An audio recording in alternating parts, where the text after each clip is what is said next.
On the 26th of January 1871, 32 representatives of 21 rugby clubs, including Blackheath, Harlequins and Richmond, met at the Pall Mall restaurant in Cockspur Street and founded the Rugby Football Union under President Algernon Rutter.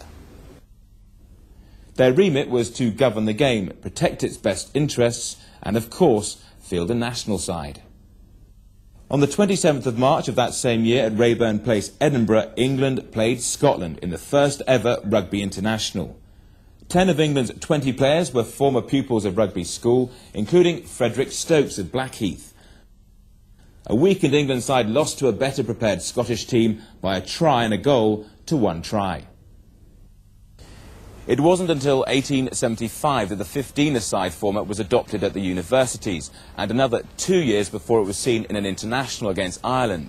This was 2 years after England had played their first international against the Irish at the Oval in 1875.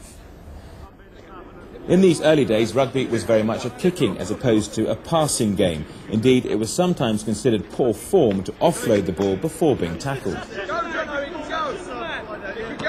A few elite teams dominated. When the leading Welsh team, Newport, first challenged Blackheath at Rodney Parade on the 20th of November 1879, they were annihilated.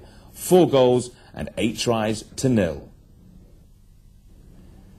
This Blackheath side included 11 England internationals, including the England captain Lenny Stokes, as well as Arthur Budd and Harry Vassell. In 1879, England and Scotland played their 9th international. This time they competed for the Calcutta Cup, a magnificent trophy donated by members of the defunct Calcutta Football Club.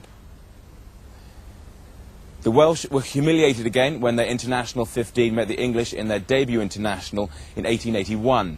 This English 15, unbeaten since 1877, scored 6 tries and 7 goals and a drop goal to 0. 1883 was the first official championship won by England, although 1884 was the first year all 4 countries played each other in one season. Despite falling out and not playing each other in 1888 and 1889, England and Scotland shared the first 9 championships until Wales won in 1893.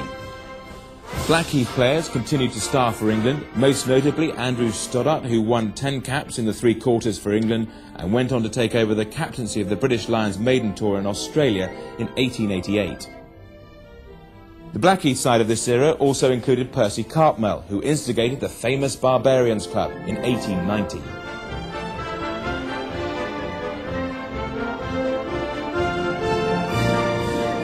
Cartmel is seen here along with Captain A.E. Stoddart in a Barbar side against Devonshire in 1891. The nature of the game was changing. Harry Vassell of Oxford University and Blackheath applied a tactical passing game around 1884, but the most significant change came in Wales with the introduction of the 4 3/4 system, pioneered ironically by an Englishman, Frank Hancock, at Cardiff.